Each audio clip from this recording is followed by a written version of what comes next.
Bonjour les amis, nouvelle vidéo aujourd'hui pour revenir sur l'affaire Allègre. Et c'est une affaire qui passait quasiment sous le silence, alors que déjà, à l'époque bien sûr, cela révélait le trafic d'enfants et la pédophilie. Écoutez bien, parce que ce sont les enfants du juge Pierre Roche qui prennent la parole. Ce témoignage est tout simplement exceptionnel. Il fait également froid dans le dos. Et déjà, à l'époque, en septembre 2005, tout était révélé et tout nous était raconté. Et je remercie encore une fois la chaîne YouTube Alexandre Le Breton qui est vraiment un puits d'archives pour toutes les affaires. Donc je vous invite bien sûr à voir leur témoignage en entier. Aujourd'hui, ça sera un court extrait. Mais juste avant bien sûr d'écouter l'extrait, n'oubliez pas comme d'habitude de vous abonner, le pouce, le commentaire, le partage et le boost de la vidéo. Je vous signale que je serai en live dimanche à 18 h. Je reçois sur la chaîne Mike Borowski. Et le jour où vous verrez cette vidéo, eh bien, je serai en live à partir de 18 h sur Patreon. Et merci à tous ceux qui m'ont rejoint ainsi que à tous les donateurs. Vous avez tous les liens en description sous la vidéo. On regarde l'extrait et on en parle juste après. L'affaire Allègre détient les clés de la corruption du système qui nous entoure. Maintenant, bon, les gens savent très bien à quoi s'en tenir, savent très bien que nous vivons dans une parodie de démocratie et que nos maîtres nous projettent les apparences d'une liberté factice. Notre père a été très précis sur le groupe dont il nous parlait.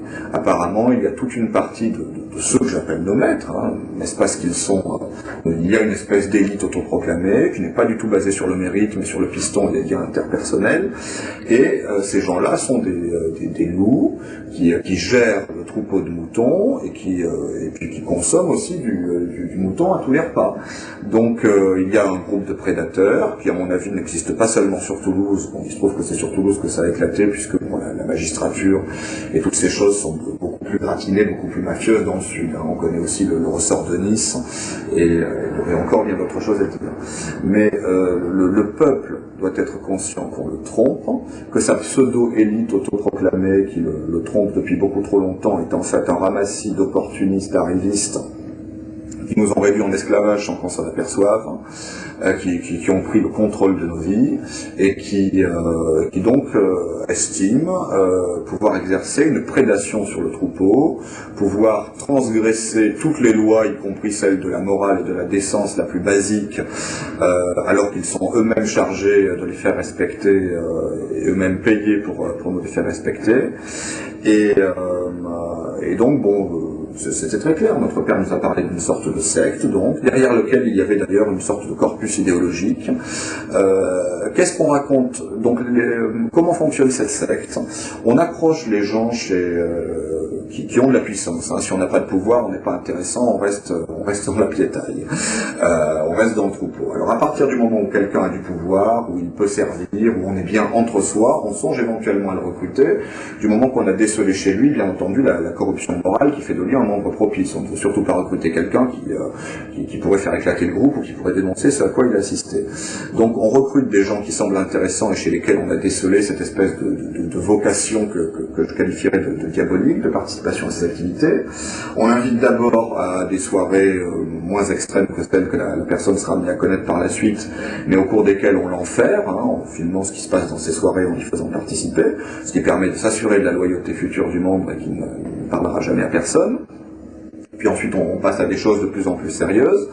Et la morale, si j'ose dire, l'idéologie qui sous-tend ce groupe et qui est très grave par rapport à ce qu'il révèle sur le fonctionnement réel de notre société, on raconte aux membres de ce groupe qu'en quelque sorte, toutes les règles qu'on leur a mis en tête depuis le début, que ce soit à l'école, dans la société, etc., sont des limitations à leur liberté qui les empêchent d'atteindre la quintessence du genre humain, et qu'il faut donc rejeter toutes les règles, à commencer par les lois, par la morale, par la décence, et qu'il y a nécessité de transgresser ces règles, de violer parfois littéralement tous les tabous pour faire sauter des sortes de verrous que l'on mettrait dans nos têtes depuis l'enfance. Et donc c'est ainsi que l'on commence par le viol, la torture, et pour en arriver au meurtre. Donc voilà des gens qui en effet après sont complètement débridés, imbus de leur pouvoir, et qui sont amenés, en s'encourageant les uns les autres, à aller toujours plus loin dans l'horreur. Donc il y a plein d'affaires ces derniers temps, et il y en a de plus en plus, il y en aura toujours plus, je crois, hein, malheureusement, qui ont permis au grand public d'avoir quelques lumières, quelques fugitives lumières sur ce qui se passait vraiment. Je pense à toutes ces disparitions de gens, à toutes ces disparitions d'enfants.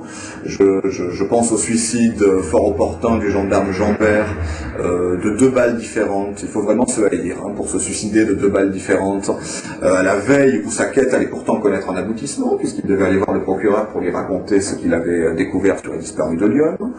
Je pense en Belgique à l'affaire Dutroux, dans laquelle il y avait des collaborations, des implications qui remontaient jusqu'au plus haut niveau de l'État. Je pense à un plus petit niveau au muselage d'une association antipédophile par le juge d'instruction que notre père nous a fiché aux fesses et qui était un ami à lui. Et il y a plein d'autres affaires. Bon, par exemple, figurez-vous qu'il y a un policier français qui est à l'heure actuelle en fuite sur le territoire britannique avec son arme de service, qu'on n'a pas manqué de souligner, parce qu'il semble qu'il a découvert des choses que l'on souhaite cacher à propos de la disparition de la petite Estelle Mouzin.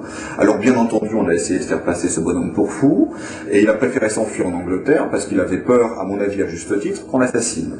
Et d'ailleurs, dans son enquête, il s'est heurté à des documents classés secret défense. Alors j'aimerais bien savoir en quoi la disparition d'une petite fille intéresse la défense nationale. Alors comme j'ai mauvais esprit, je me dis qu'on classe des documents secret défense simplement pour ne pas qu'on découvre la vérité.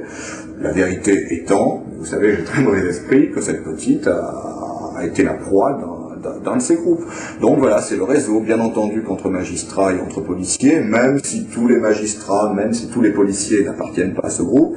Il suffit qu'il y en ait quelques-uns qui soient bien placés, bien entendu, pour dévier une enquête, et toujours nettoyer les preuves, et s'assurer que l'on ne remonte jamais jusqu'au loup qui nous gouverne. Nous sommes des moutons gouvernés par un troupeau de loups.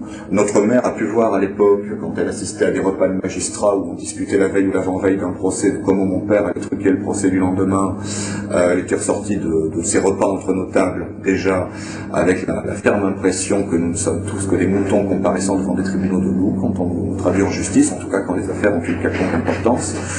Et ce qui nous motive aujourd'hui, nous avons une double motivation aujourd'hui à dévoiler la vérité, en sachant que nous n'avons pas la moindre confiance ni en la justice, ni en la police, ni dans le système judiciaire.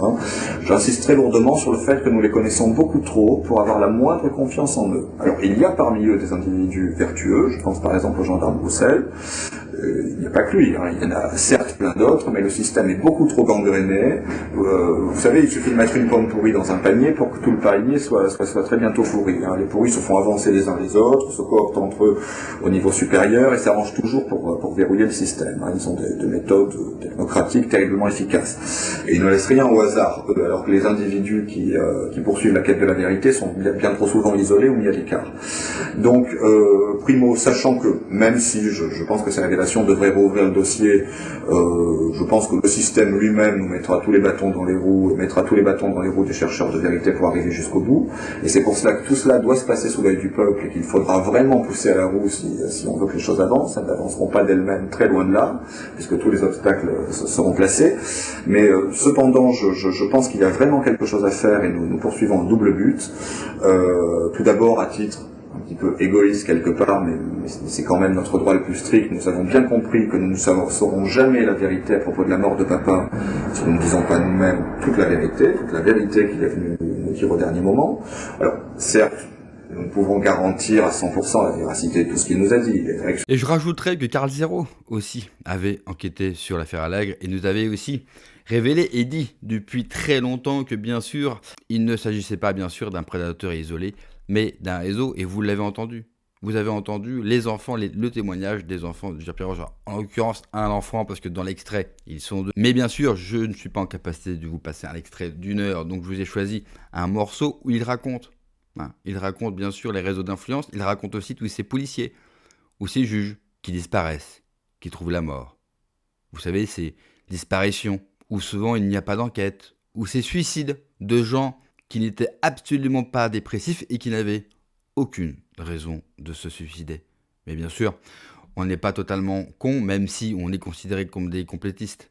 On sait très bien que si toutes ces personnes-là ont été éliminées depuis toujours, eh bien c'est pour éviter que la vérité éclate. Et en réalité, avec tous ces témoignages, et j'essaie de vous montrer les meilleures archives, on se rend compte que la vérité a toujours était devant nos yeux. Et il y a toujours des gens courageux qui prennent des risques. Ils prennent de réels risques. Eux, ce sont véritablement plus que des lanceurs d'alerte, ce sont des héros. Des héros parce que leurs proches ont été assassinés pour faire leur travail, pour révéler la vérité aux gens. Et malgré cela, malgré les pressions bien sûr, ils prennent la parole. Ils prennent la parole sur les réseaux sociaux, ils écrivent des livres. Alors bien sûr, cette parole, aujourd'hui, elle reste silencieuse. Elle reste silencieuse car, comme vous le savez, en France, si les grands médias n'en parlent pas, le grand public n'est pas au courant. N'est pas au courant que son élite, et d'ailleurs, il en parle extrêmement bien de ces gens soi-disant supérieurs, enfin qui se pensent surtout supérieurs à nous, de ces élites. Ça serait dommage que le grand public soit au courant des pratiques, des gens dans lesquels, bien sûr, ils remettent leur destin. Et bien souvent, la vie politique française, eh bien, ce qu'ils font avec les enfants. Car l'affaire Allègre, ce n'est pas seulement, encore une fois, une affaire de pédophilie, tout comme l'affaire Jeffrey Epstein, mais on parle bien de trafic d'êtres humains, et en l'occurrence, de trafic d'enfants. Merci d'avoir regardé la vidéo, les amis. N'oubliez pas, comme d'habitude, de vous abonner, le pouce, le commentaire, le partage et le boost également. Merci aussi pour votre soutien, je lis tous les commentaires, je sais que tous ces extraits ne sont pas faciles, bien sûr, à regarder. Et comme je le dis très souvent, c'est une vérité qu'il nous faut voir en face. Prenez soin de vous, que Dieu vous protège. Allez, ciao.